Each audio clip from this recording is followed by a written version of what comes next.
打波成日軟綿綿，可能唔係你唔夠力。大家好啊，我係網球教練 Ashley。唔理你係打正手定反手，每次都好用力打個波，但係點解每一次啲波都好似冇力一樣呢？可能唔係因為你冇力，而係可能因為喺力量傳遞過程中你漏咗電。以下呢，我就會教你3個技巧，令你擊球嘅時候充滿力量。第一點就係力量嘅起點呢，都係喺腳下。你打波嘅時候呢，唔好淨係諗住呢用隻手去俾力，我哋啲力呢就係由隻腳開始，喺隻腳嗰度去傳遞啲力。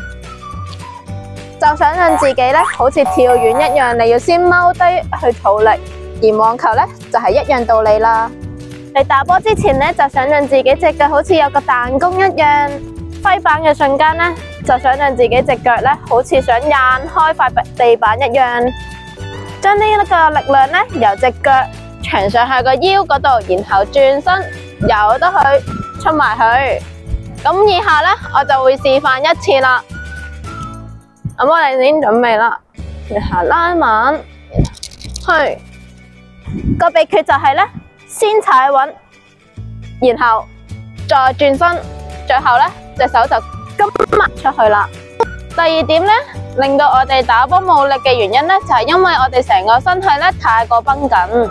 冇錯啦，我哋以為呢成日用力打個波呢，就係要成日繃緊成身肌肉。不過真相呢，就係你越緊張呢，肌肉越硬呢，啲力量呢就越難傳遞出去。咁我哋而家呢，就做個實驗，我哋揸實拳頭，揸到最實，然後揮動你嘅前臂，你係咪會覺得好繃緊、好慢、好費力呢？同樣道理，如果我哋個手臂同個肩膊都鎖死晒呢，我哋揮棒嘅動作就會變成一個好僵硬嘅動作啦。所有力量呢，都卡死咗喺個關節入邊，根本都去唔到個波嗰度。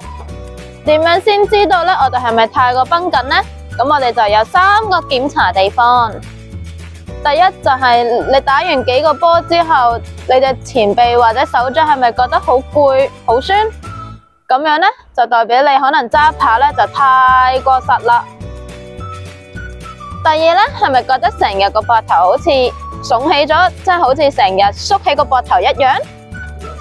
膊頭一縮，咁啲力量呢就會容易卡死咗，咁就落唔到去隻手嗰度啦。最後就係呼吸啦，你打波嘅時候會唔會閉住氣？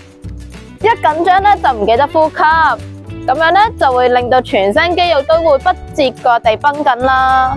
解決方法呢就係放鬆呢先至有力。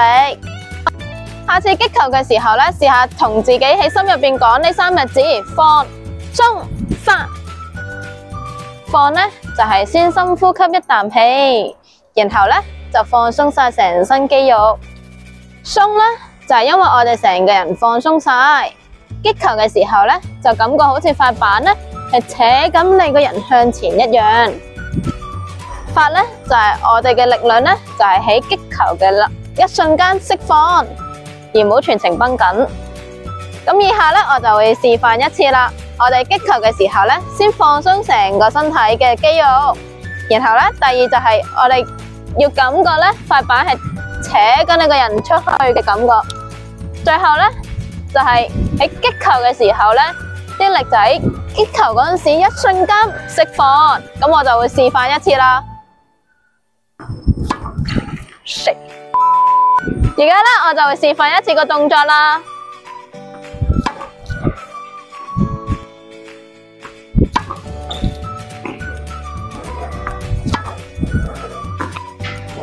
我哋嘅發力點呢，就喺你準備擊球呢一瞬間呢釋放。